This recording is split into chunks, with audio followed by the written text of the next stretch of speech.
NDP non duty paid liquor పక్క రాష్ట్రాల నుంచి అటు తెలంగాణ, అటు కర్ణాటక, తమిళనాడు రాష్ట్రాల నుంచి, ఒరిస్సా రాష్ట్రాల నుంచి విపరీతంగా వచ్చి ఇవంతా కూడా ప్రభుత్వానికి రావాల్సినటువంటి ఆదాయం బయటపోయింది. ప్రజలు అనారోగ్యం పాలైపోయారు. ఇల్సిట్ లిక్కర్ కూడా విపరీతంగా పెరిగిపోయింది. ఇవన్నీ కూడా పరిశీలించిన తర్వాత గౌరవ ముఖ్యమంత్రి గారు ఒక బెస్ట్ పాలసీ, గతంలో కూడా 94 తర్వాత అప్పుడున్నటువంటి విధానాల్లో మార్పులు చేసి దేశంలోనే ఆదర్శంగా నిలిచింది. ఆ రోజున దేశంలో ఉన్నటువంటి అన్ని రాష్ట్రాల్లో వచ్చి ఆంధ్ర రాష్ట్రంలో చూసి ఎలాంటి పాలసీ అమలు జరుగుతుందని ఆ రోజు చూశారు. దాన్ని కూడా దృష్టిలో పెట్టుకుని ఒక బెస్ట్ పాలసీని తయారు చేయడం కోసం మా కమిటీ సభ్యులందరం కూడా డిపార్ట్మెంట్లో కూడా వాళ్ళు కూడా అధ్యయనం చేశారు.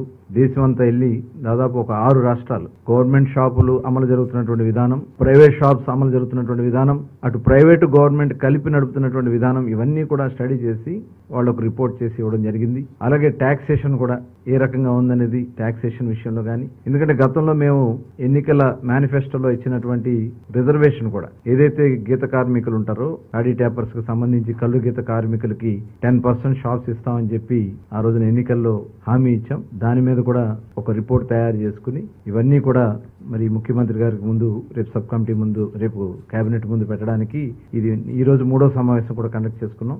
ముఖ్యమంత్రి మొత్తం 4 సమావేశాలు అయినాయి. రేపు కేబినెట్ ముందు మా ప్రపోజల్ దీన్ని మరి పెట్టాలని చెప్పి నిర్ణయించుకున్నాం.